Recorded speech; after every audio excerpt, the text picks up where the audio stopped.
Hey guys, welcome back to my shed.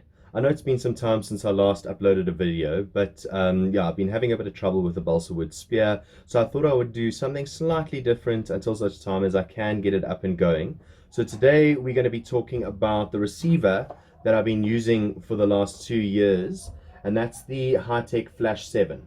So the Flash 7 has been a fantastic beginner radio, if I'm dead honest. It has been really good in getting me into the hobby and getting me going. Realistically, I bought it when I was very new and I had no idea as to what would be a good radio, something that I could grow with, something that would be, able to grow with me as I sort of explored the hobby. So I am ordering another radio at the moment, and I'm just going to do a quick review on what I think of it and what has worked for me and what hasn't, and yeah, how I found the radio over the course that I've had it. Alright, so let's have a look at the radio. If you want to run through the specs quickly, it is a 7-channel radio and it has space for 20 models inside. There is telemetry capabilities, however I had loads of issues trying to get that sorted out, but maybe that was more because I was trying to connect to a flight controller.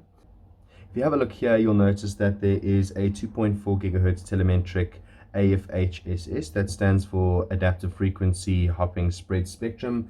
So what that does is that it stops interference from outside parties. So basically, once you bound to the receiver and you connect it to your aeroplane or heli or whatever it is, there is little to no chance of anybody being able to interfere from the outside. There is also secure link technology on that, so again, increasing security of when you bind to the model and the connection between the model and the transmitter.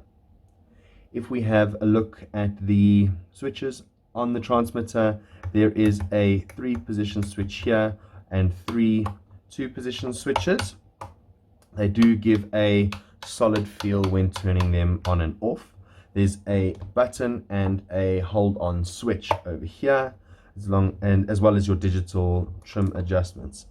Then if we have a look at the gimbals, so they are potentiometer based gimbals. They really do have a satisfying click through on the throttle. I use mode 2 to fly. And then on the side, if you have a look, there is sliders with quite a solid detent on either side. So if I turn on the screen, you'll notice that there is a 4096 resolution screen. When you are turning on to select your model, there is a rotating button with a satisfying beep every time you use it, and if you click on it, it allows you to go into the model select menu. There is also an ability to scroll through to change different types of receivers, and an ability to set a timer, or 2 independent timers that can be linked to one of the switches.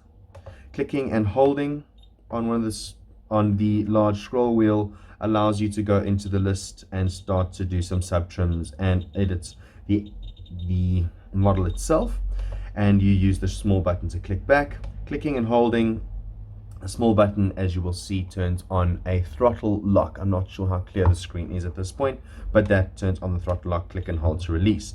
By clicking on both buttons, you will notice that you can go into a system menu where you can select type of model type, edit whether it's an acro, helicopter or glider.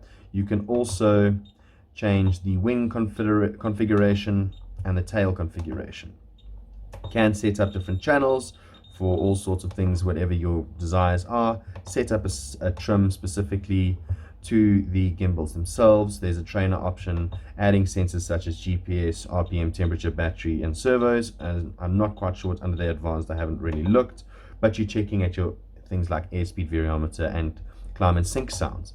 Now, as I said earlier, I haven't been able to get sorted with how these work very clearly. I did have a bit of trouble with that. Again, electronic change between mode 1 and mode 2, and then there is just your general settings for management of the transmitter itself.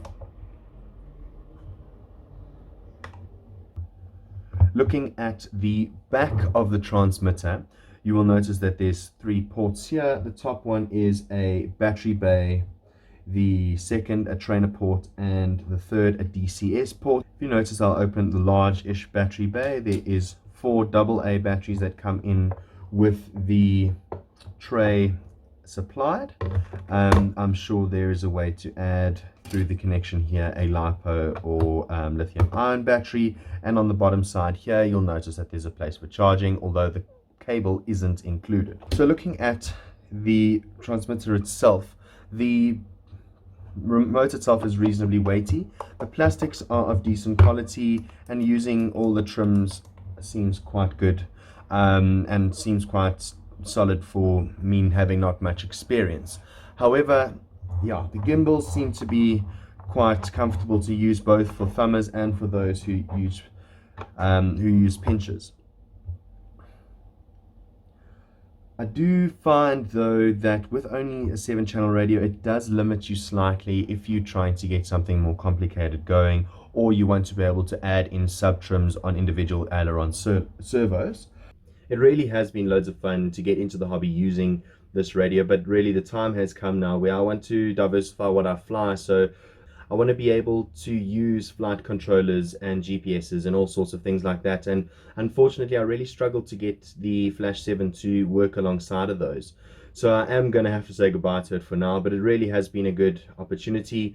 The biggest concern I have is the cost. I mean, realistically, the new radio I've got coming in is a 16-channel OpenTX, and that's able to bind to a whole bunch of different receivers from low end to high end. It's also got capability to take on things such as TBS Crossfire, which really will extend my ability to fly long range, or to do FPV over yeah, fair distance or whatever it may be.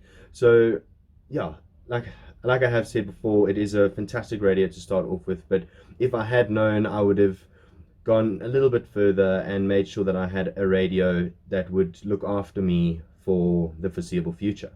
Thank you again for watching the video and my review on the Flash 7. If you liked it, please leave a like, leave a comment if you disagree or agree with anything that I've said.